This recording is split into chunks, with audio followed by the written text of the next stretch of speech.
All right, so we introduced some basic example usage of JavaScript with our HTML file. One question that was asked, and we're going to move on from there, is, well, do we need to have everything triggered from our onload method? Currently, we're calling these functions, and all this logic is happening immediately right after this document loads. We don't have to necessarily always do our logic right off the bat, right? We might need to respond to user interaction with our website. So this is the idea of events and adding event listeners. So what I'm going to do now is, let's say I want to react to the user doing something. I'm going to just reuse this some of this logic. So I'm targeting something called heading. If we want to remember what that is this paragraph right here that says, "I like donuts." Let's say we want to do something, add an event to it so that the user does something with that element, and then we could react to it. So in addition to changing the inner HTML, I'm going to call something, call a method called add event listener. This function, again, exists for pretty much every element, and that allows you to listen, as you might guess, for an event to happen on that element. So again, this is going to require some research in terms of what events exist, but one event that exists is a click event. As a user can click on pretty much any element out there. It doesn't have to be a button. Normally we're used to buttons being clicked, but you can actually click, a paragraph. It's not going to, visually show you anything, but it's going to process that click. So that event is called click, and this is something that is kind of frustrating. Where again, you're going to have to know what events exist and the name of them. I can't just say, my click. That is not an event that exists.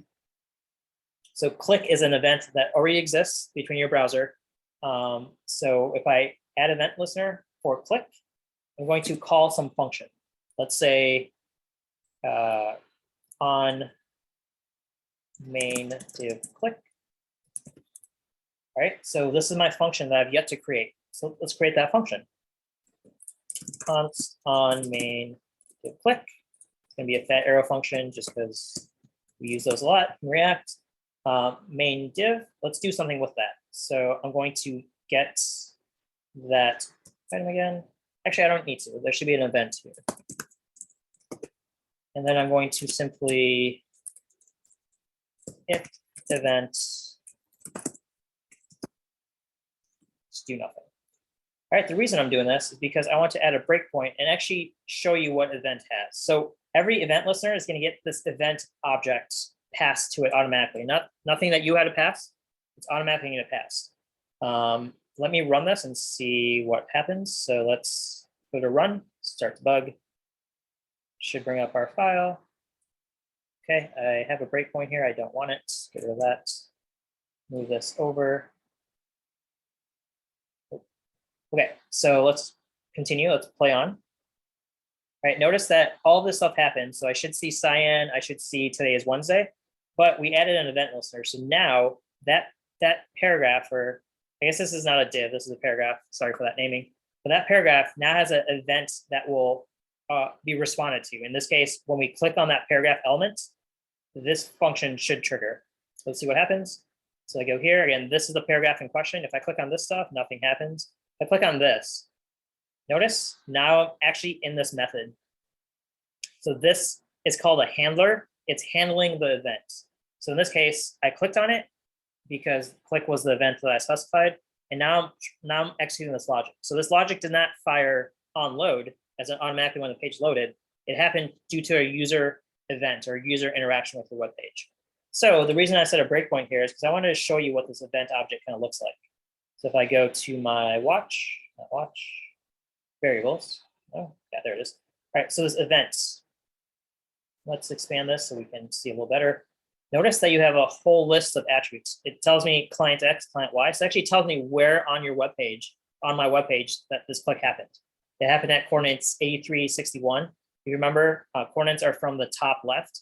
So this is 0, 0 in this top corner. So I clicked like somewhere around here. So this was 83, 61, wherever I may have clicked. So again, that can be useful for your purposes. Again, in this case, I don't really care where we clicked, but we definitely clicked on it, and it tells you precisely where.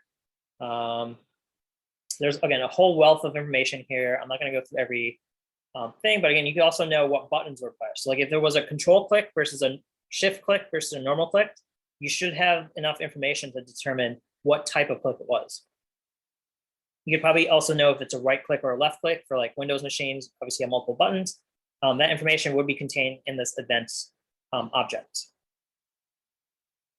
All right, so again, this is automatically passed to us. But let's say we want to do something. In this case, I don't really care about this detail, but I do want to respond to this click.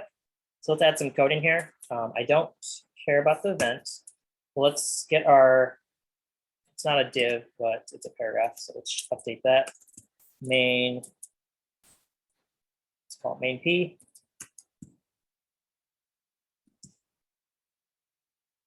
Okay, so because it's a paragraph, this is a paragraph. All right, we're gonna get that object again, make sure it still exists. Like theoretically, it could have been deleted from our DOM. So always get to check that it still exists. And then if main P still exists, let's say, let's change the style of it. Let's change the style to be background color. Let's make it something else. Let's make it yellow.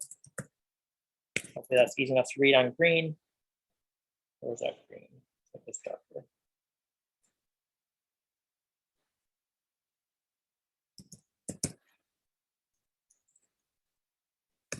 Gonna make that like a dark pink color. Hopefully that won't burn our eyes. All right, let's see what happens. So I'm gonna refresh. Okay, so we got that dark purple. Oops, I kind of did that too quickly, sorry. All right, so notice this is what our page looks like. I changed my foreground color for these divs to be purple, just so it's a little easier to see. But I could click around on this page. I'm clicking. I know it's not easy for you to say, but I'm clicking around this page. When I click on this paragraph element, which is this entire thing, again, paragraphs are block level. So technically, I could probably click out here and it should work. So let me actually try that. I'm gonna click out here. I guess that doesn't work, so I lied. This is my paragraph element, so I need to click somewhere within here. So let's click right here. Notice that I hit my breakpoint. Don't really care about it, but notice that my color changed on the click. It didn't automatically change when I loaded the page, right? Let's do that again. I reloaded the page. Everything's cool. If I click on this, the style changes. So this is how you respond to user actions. An event happened where the user clicked, basically a click event fired. And since we are handling it in our script, we're able to do whatever we want here. Make sense? Any questions about add event listener? Is this how they do night mode?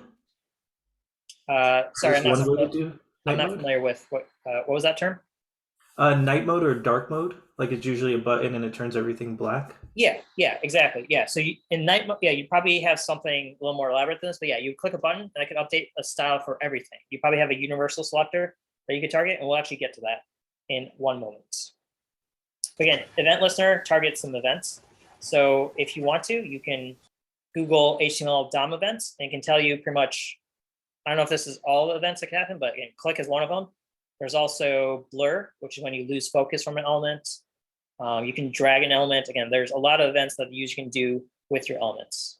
You could do key up. So if you're typing something, key down, key press, that can trigger when certain things happen. Mouse down, mouse enter. Again, there's a whole list of them. I'm not going to go through all of them, but click is one common one. There's others like on change, if I can find that, change. So this is for like input boxes. If a user's typing in something, that's going to change the element and then change will fire. So again, for an input, that can happen. Let's actually do one more example. So I'm going to jazz up my web page a little bit more. Ankur, quick question. Yep, go for it. For the event listener, does it have to call a function, or can you have like a real short, something to do? You need a function there. And I'm glad you asked that question because there's something important I wanted to mention here. This is something a lot of developers make this mistake, especially early on. Important thing, you do not want to have your parentheses here. If you add your function with parentheses here, it's going to call it immediately. So effectively, when it executes this line of adding an event listener, it's going to trigger your function. If you want to see this in action, let's actually see it. So I'll go back to my web page. Okay, I don't know why I have an alert there, but notice that my background went to yellow immediately. Why did that happen? Why did that block from there? Whatever. Let's refresh. All right, I'm refreshing. Notice it's yellow automatically. I did not click on that paragraph. The reason is because you're invoking the function right away, as in line 14 here, is immediately going to call your function. It's not going to actually wait for this click. In fact, if you click, it's not going to actually do anything because this is expecting a function pointer. What I mean by that is I'm passing the name of the function, not actually calling the function right now. This event listener, whatever that's doing, it's going to call this function for me when this event happens. The question was, well, do I need a function here? Yes, you do. You can't just say, you know, alerts. I mean, alert is a function, but you can't do this logic kind of just in line. You can create an anonymous function here. There's nothing stopping me from doing, you know, anonymous function that says, you know, let's just show alerts and say hello. So again, when I click on this, we'll see an alert on our web page. So I've changed this. Let's refresh. Right? Notice that no yellow here. If I click anywhere, nothing happens. If I click on this, notice we get an alert. So yes, you do need a function. You can make them anonymous, but usually they're going to be more involved in a single line. So better just create a separate function for that. Did that answer the question out there? Yeah, and then some. Thank you. Okay, cool. I'm going to add a couple more items and hopefully wrap up before lunch. All right, so I created a new div here. Let's say input your name. Then I'm going to have an input. Placeholder will be name. Stop closing. And then I'm going to have a button. Button, let's give it an ID, will be submit name. Button submit name. Let's see how this looks.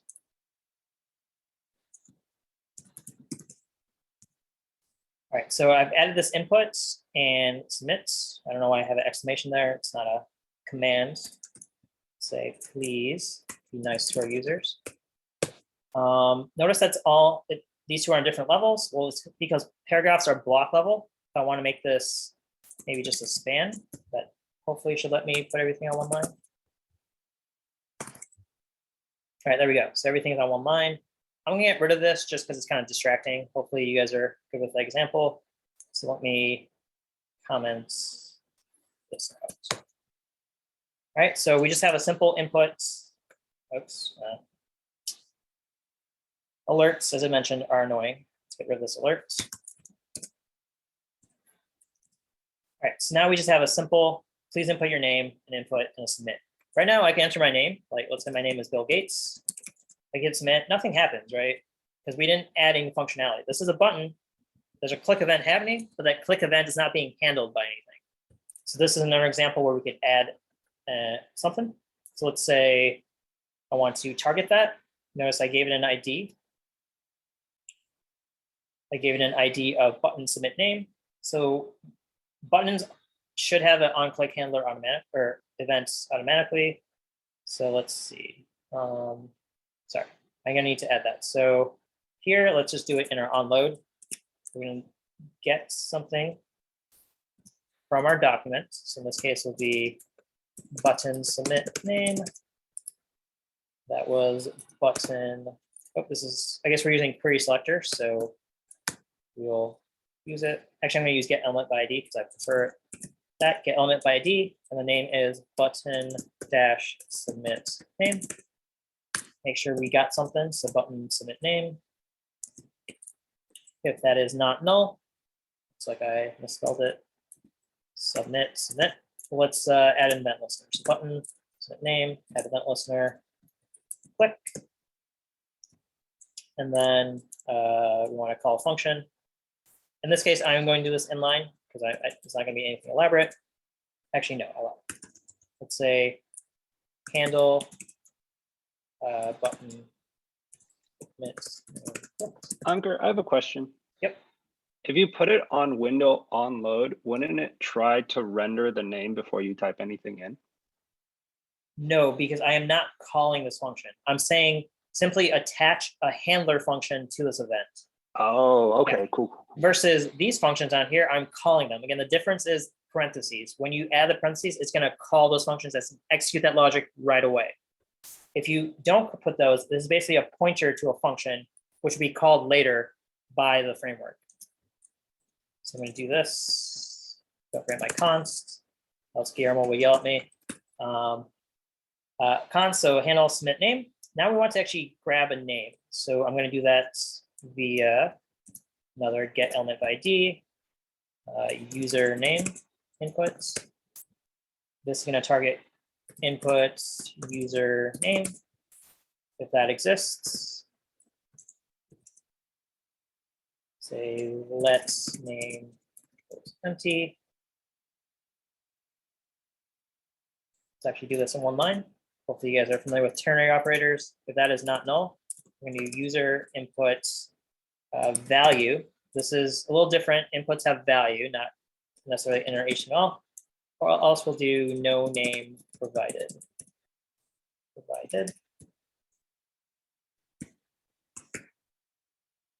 Okay, so again, I'm using a ternary. I'm checking if this is not null. I'm going to extract a value out of that input.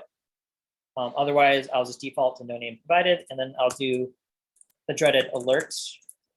Again, don't use alerts. They're horrible. We'll say, do an F string or interpolation. We'll do hello name. All right, so we're just gonna say hello to the user after they click that button. One thing I need to do is add an ID of input username. So let's do that quickly. That's gonna be for my inputs here. We need an ID of that. All right, so both these elements have IDs and we're targeting them at separate times. The button, we add an event listener to this button. I guess I need the spaces there. And then once that button is clicked, we're going to extract the value out of this input. Let's see how this all works. Okay, so I type in my name, Bill Gates. All right, when I hit submit, notice I get hello, Bill Gates. So again, we're responding to a click. Alternatively, we could respond to a change event. So this is another event. There's one more event just to introduce. Or if we want to display something. So let's add a div. And let's call this output. ID is output. And I'm just going to reflect what the user is typing in this div. So there's nothing initially here. Let us create a new event handler. So again, you could add multiple event handlers if you want to. In this case, I guess my button's not getting events, it's my input. So I guess, yeah, again, you can have multiple events. You could click on something, you could, hover over it, you can focus on it. You're not limited to just one event handler for one event. But in this case, I don't have multiple events. I do have a change event on input name. Sorry, I'm having trouble typing. Input name changed. This is going to be input name. All right, so I'm adding an event listener as they type. This change event is going to happen because that element is getting a change notification. I call this input username, I think. Yeah, input username. When a change happens, it's going to call this function that I need to create. So let's call that function. Const that function equals that arrow. And I'm going to target this div that I created. That div was called output. And I'm just going to reflect what that user is writing. In fact, I don't want it to be an output. Let's make it an H1 to make it nice and big. All right, so username inputs.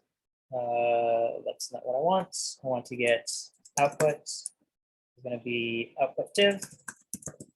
And I'm going a little quick here, but hopefully you guys can follow along. And I simply want to check if output div exists. I want to just reflect what the user is typing as they're typing it. So output div dot value is going to equal. I guess I need to get this also. Ankur, if we hadn't used the arrow function expression here, we'd have access to this dot value instead of having to call that again and find the value of it. Gotcha. Because this is going to get an event, or you're saying this will be tied to because the arrow function expression doesn't get this value from its parent, so you end up not being able to just use this. But if you call it using like the normal function declaration of a function, then you'll have access to this, and it will, in this case, apply to the value should be the control that was clicked. Yeah, Well, in this case, yeah. So what James is talking about, a little more advanced. I'm going to kind of steer away from that. But James, you are correct. There are other ways. Maybe I can reference the actual element that was clicked. Like, for our button, we got an event that gave us information about what was clicked. We could also probably leverage, there's something called this, which is similar to self in Python. I'm not going to go down that road. But yeah, thanks for mentioning that. We'll probably cover that probably more in React. The this pointer becomes really relevant there. But I'm going to continue with this. Basically, I'm going to grab both Sounds my good, thanks. components. I'm going to grab the username input, the div, and then simply mirror the div with what the user is typing. So again, this is a change event, not a click event. So let's see if this actually works or if I broke something. So let's say Bill. Yep, doesn't work. On change. Not sure what I'm missing here. Change input username. Input username. Yeah, okay. I might have not linked up something correctly. So it's a change event. Oh, yes, the name of this function is. No, that's right. Okay, I don't want to waste too much time on this. I'll need to debug this. I'm not going to waste your time. But ideally, the goal was when they type something, we should be able to track it in our, this would be inner HTML. That's is that what I messed up? Refresh. Okay, I'm going to skip over this. We got one more thing to cover, and you guys have lunch to get to. Oh, there you go. It did show up. I guess when you lose focus is when the change comes out. Cool. All right, I'll figure that out later, but it does track it. Notice we're tracking this when the focus happens. So yeah, when you lose focus, I guess that's when the change actually triggers. But there should be another event that tracks it as you type. Anyway, other events, you get, again, go to the DOM events page on W3 Schools. They'll give you a whole list of events you can target as you need it. Okay, one last thing we want to cover here. Let me actually start a new recording.